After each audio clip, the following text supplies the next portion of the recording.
세 번 소환을 요청을 했는데 윤석열 대통령이 나오지 않아서 영장을 청구했다 이런 건데 그 현직 대통령을 상대로 그 체포영장을 청구한 건 이번이 사상 처음입니다. 이거 어떻게 보셨어요, 의원님? 예, 결국은 예.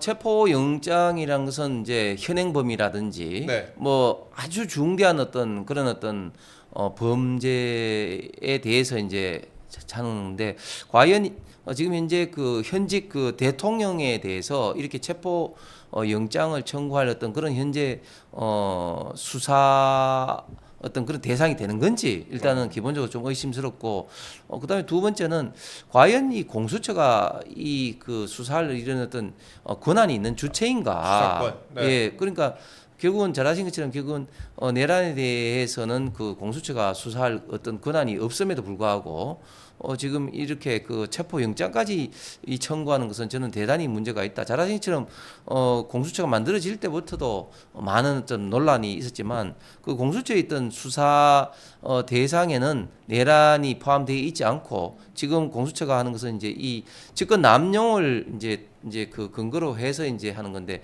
과연 직권 남용이라는 아주 작은 부분으로서 이 내란을 하는 것은 이거는 뭐 작은 어떤 꼬리를 그 가지고 네. 이 몸통을 끌어들이는 획도도 어떤 그런 어떤 건데 과연 이렇게 하는 것이 맞는 것인지 그리고 이런 부분에 대해서는 법원 행정처장도 국회에 나와서 분명히 이제 수사기관 간에 이런 어떤 내란 수사 문제는 굉장히 문제가 있고 공소 유지에도 나중에 큰 어떤 이슈가 될 거다고 경고를 했지 않습니까? 네.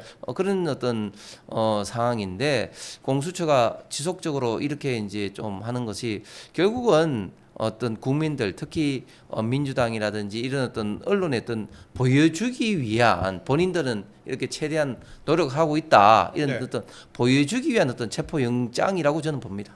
근데 이거를 왜 중앙지법이 아니라 서울중앙지법이 아니라 왜 서부지법에 했냐? 마포에는 서부지법이 청구를 했냐? 이걸 두고도 다양한 해석이 나옵니다. 뭐 보여주기식 아니냐라는 비판도 있고 아니면 영장 발부 가능성이 조금 더 높은 것을 일부러 쇼핑한 거 아니냐 이런 비판도 있어요. 저는 그 두 번째 말씀하신 예. 영장 그 쇼핑을 한 거라고 생각을 합니다. 왜냐하면 사실은 이게 당연히 이제 영장을 발부하는 어떤 법원은 그 수사권 특히 검찰에서 나중에 이제 그 공소를 했을 때 공소를 담당 제기하는 검찰 관할 네. 관계 이 법원에 하는 것이 이 상례입니다. 즉 그렇죠. 이것은 결국 이제 중앙지검에서 만약에 이제 그 공소 제기를 하려고 하면 이제 그 수행할 거기 때문에 네. 중앙 지방 법원 중앙지법에서 하는 것이 당연하고 네. 지금까지도 그렇게 해 왔는데 이 서부 지원에 한 것은 결국은 이제 영장 발부 가능성이 좀 더 높은 곳이다. 왜냐하면 잘 아신 것처럼 이 서부 지원장이 현재 헌법재판소 후보자인 정계선 그렇죠. 예. 원장이고 마은영 후보자도 지금 현재 여기 있지 않습니까? 여기장판사로 있어요. 예. 그렇기 때문에 이 서부 지원이 우리가 생각할 때는 상대적으로 좀 좌파 성향의 변호사들이 그 판사 이 법관들이 많다 이렇게 지금 이제 생각을 평가를 하고 있고 그 영장 판사도 그 이순영 영장 전담 부장 판사인데 이분도 우리법 연구에 연구위원이라는 소속이라고 것 그러죠. 같아요. 예. 예. 그렇기 때문에 결국은 영장 발부 가능성이 많은 이 곳에 이제 신청을 하지 않았나 네. 이렇게밖에 생각할 수가 없고 그런 어떤 것들이 원칙에 벗어나는 이런 어떤 수사 그리고 영장 청구 이런 것들이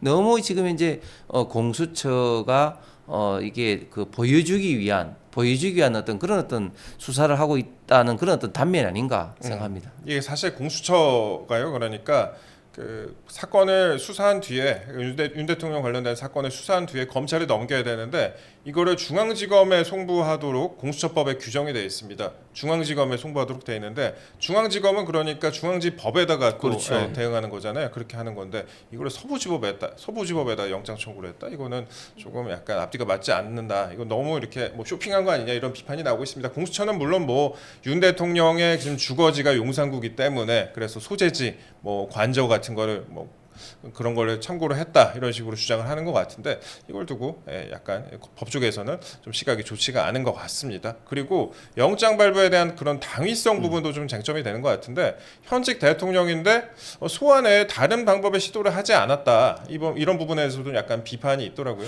그러면 지금 예. 이제 문재인 대통령만 하더라도 그 관련돼서 뭐 소환이 아니라 서면 조사를 감사원 하려고 해도 뭐 무엄하다 이래가지고 서면 조사도 못한 적이 예, 있었고 그리고 김정수 문다혜 씨 조사하는 것도 사실은 소환 조사가 제대로 이루어지지 않고 있지 않습니까? 네. 그것뿐만 아니라 지금 현재 그 송영길 전 대표의 전당대회 때 관련된 전당대회 때 관련된 돈 봉투 예. 네. 지금 현재 그 의혹을 받고 있는 그 민주당 의원들을 소환을 몇 차례 7차례인가요? 그렇게 그 했는데도 응하지 않아도 배탈 사실은 났다고 한 거잖아요. 예, 체포영장을 지금 발부를 하지 않았어요. 네. 그런데 그거에 비해서 현직 대통령을 소환 몇 차례 해놓고 안 온다고 해서 체포영장을 발부한다? 이것은 누가 보더라도 형평에 맞지도 않을 뿐만 아니라 과연 현직 대통령이 뭐 지금 도주의 우려가 있습니까? 아니면 증거 인멸의 우려가 있습니까? 지금 증거 관련된 경우는 이미 관련된 사람들을 지금 현재 김영현 국방부 장관부터 해서 지금 정기험 사령관이라든지 또 각 지금 현재 뭐 수방사 경찰청도 그렇고, 예. 또 그 특전사 모든 지금 현재 사령관이 지금 이제 구속돼 있고 네. 경찰 분야도 그 전체 그 중앙경찰청장, 서울경찰청장 전부 다 지금 이제 구속돼 있지 않습니까? 네. 그런 상황에서 어떤 또 증거 인멸의 우려가 있는 건지 그런 어떤 우려도 전혀 없는 상황에서 현직 대통령을 체포영장 청구한다. 이것을 봤을 때 이게 참 도저히 지금 그 다른 어떤 사항과 또 맞지도 않고 그리고 영장 청구의 기본적인 사항도 맞지 않다. 예를 들면 이재명 대표를 이제 당시에 이제 그 구속영장 할 때 심사를 하는 어떤 그때 당시에 이제 판사가 네. 이런 어떤 그 형평성에 비례해서 사회적인 이런 거 비례해서 이제 영장 그런 것을 기각도 한 적도 있었는데 유창훈 판사. 유창훈 판사가 한 적이 있었는데 지금 대통령이야말로 지금 이제 그 얼마나 많은 이런 어떤 책임뿐만 또 있지만 또 여러 가지 좀 상징성 있을 때 과연 현직 대통령을 영장을 청구를 하는 게 과연 국익에 어떤 도움이 되는 건지 이런 것을 조금이라도 생각해 봤으면은 제가 봤을 때는 도저히 영장을 칠 수 없는 상황이었는데도 그냥 무작정 지금 쳐버렸다고 생각을 합니다. 예.